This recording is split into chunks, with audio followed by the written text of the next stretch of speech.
You're standing on a planet where the wind is moving faster than a fighter jet, where the temperature drops to negative 200 degrees Celsius, where a single storm is literally the size of Earth. That planet exists. It's real. And it's sitting right here in our own solar system, Neptune. Now here's the question that keeps scientists and space enthusiasts up at night. Could we ever make it habitable? Could humans actually live there one day? The answer is not a simple yes or no. And honestly, that's what makes this so fascinating. So let's break it down, because by the end of this video, you're going to look at Neptune in a completely different way.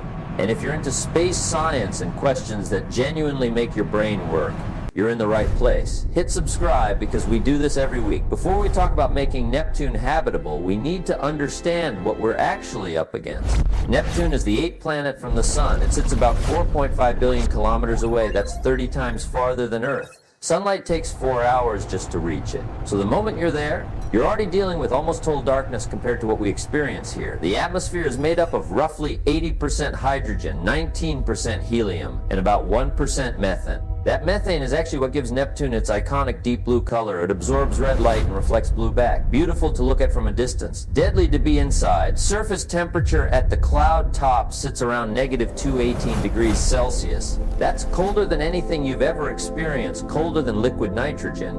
And here's something that surprises most people. Neptune actually generates more heat from its interior than it receives from the sun.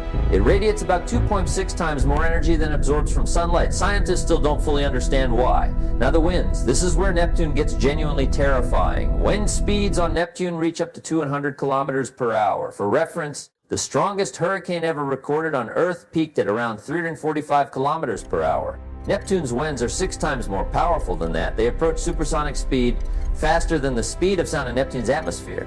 There's no solid surface to stand on either. Neptune is an ice giant. Beneath the atmosphere lies an ocean of water, ammonia and methane, but not the kind of ocean you can swim in. It's compressed under such extreme pressure that it becomes a hot, semi-solid slush, potentially reaching temperatures of 5,000 degrees Celsius deep inside. So that's what we're working with.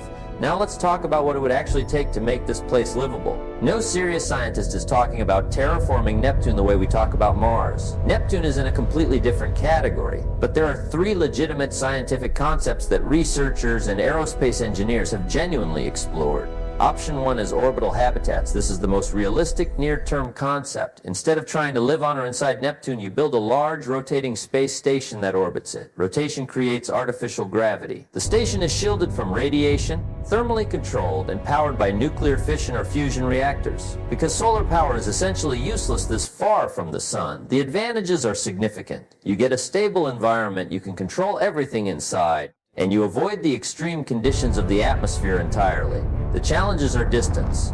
Resupply missions from Earth would take years, and the sheer cost of building and launching the infrastructure needed. Option 2 is floating atmospheric habitats. This one sounds like science fiction, but it has real scientific grounding. At certain altitudes in Neptune's upper atmosphere, the pressure and temperature conditions are slightly less extreme. Scientists have proposed buoyant platforms, essentially high-tech dirigibles that float at those altitudes. The concept is similar to proposals for cloud cities on Venus, which NASA has actually studied seriously. On Neptune, you'd face additional challenges because of the cryogenic temperatures and those extreme wind speeds. Your floating city would need constant propulsion just to maintain position. Power, materials, thermal insulation, all of it would be pushed to the absolute limit of engineering capability. Option 3 is colonizing Triton. This is actually the option that gets the most serious scientific attention. Triton is Neptune's largest moon, and it is genuinely unusual. It's the only large moon in the solar system that orbits its planet in the opposite direction of the planet's rotation, what's called a retrograde orbit. Scientists believe Neptune captured Triton from the outer solar system long ago. Triton has a thin nitrogen atmosphere. It has geysers that shoot material 8 kilometers into the sky, evidence of internal geological activity. It has volatile compounds on its surface that could be used for fuel and life support, and the radiation environment there is less extreme than deep in Neptune's atmosphere. A base on Triton would need pressurized habitats, nuclear power, advanced life support systems, and in situ resource utilization, meaning you'd have to harvest and process local materials to survive. It is extraordinarily difficult. But it is physically possible with technologies that are extensions of what we're already developing today. Here's where it gets honest. The distance alone is almost incomprehensible as a practical problem. With current chemical propulsion technology, A spacecraft takes around 12 years to reach Neptune. Voyager 2 launched in 1977 and didn't reach Neptune until 1989. If you're sending humans, you need a faster way to get there. Nuclear thermal propulsion or nuclear electric propulsion are the leading candidates, both significantly faster than chemical rockets, but neither is operational yet. Communications delay is another thing that changes everything. The speed of light takes about 4 hours to travel from Neptune to Earth, so if something goes wrong on your habitat, you can't call for help and get an answer for 8 hours. Every decision has to be made on site with no real-time support from home. The psychological impact of that isolation on a crew would be profound. Power generation is a fundamental constraint. At Neptune's distance, solar panels collect only about 0.1% of the energy they would on Earth's surface.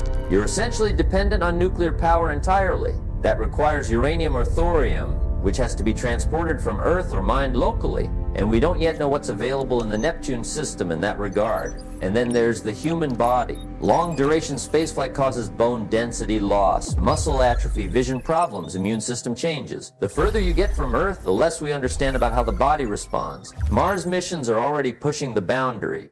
Neptune is in another category entirely. Here's the thing that keeps this from being pure speculation. The technologies required for Neptune habitation are not random wishful thinking. They map directly onto what space agencies are actively researching right now. NASA and DARPA have been developing nuclear thermal propulsion concepts seriously since 2021. The goal is a system that could cut transit times to Mars roughly in half. The same technology scaled up would change the equation for outer planet missions significantly. Closed-loop life support systems that recycle air, water, and waste almost entirely is actively being developed for long-duration missions. The ISS runs a partial version of this today. Future systems aim for near complete recycling, which is essential for anywhere beyond Mars. Consider resource utilization. The ability to live off what a planet or moon provides locally is a central pillar of NASA's Moon to Mars strategy. The techniques being tested on the Moon and planned for Mars are the direct precursors to what you'd need on Triton. And in 2023, the Planetary Science Decadal Survey, the document that guides NASA's priorities for the coming decade, specifically identified the ice giants as a top scientific priority. A dedicated Neptune orbiter mission is on the long-term roadmap. The science mission comes first. Human presence is the distant future. But the pathway starts with understanding what's actually there. So, can we make Neptune habitable? Not anytime soon, not in your lifetime, and probably not in your children's either. The honest scientific answer is that Neptune itself, the planet, is likely never going to be terraformed the way some people imagine for Mars. The challenges are too fundamental, but the Neptune system, a permanent human presence in orbit or on Triton, or inside a floating habitat at the right atmospheric altitude, that is not physically impossible. It is an engineering and resources problem, not a laws of physics problem.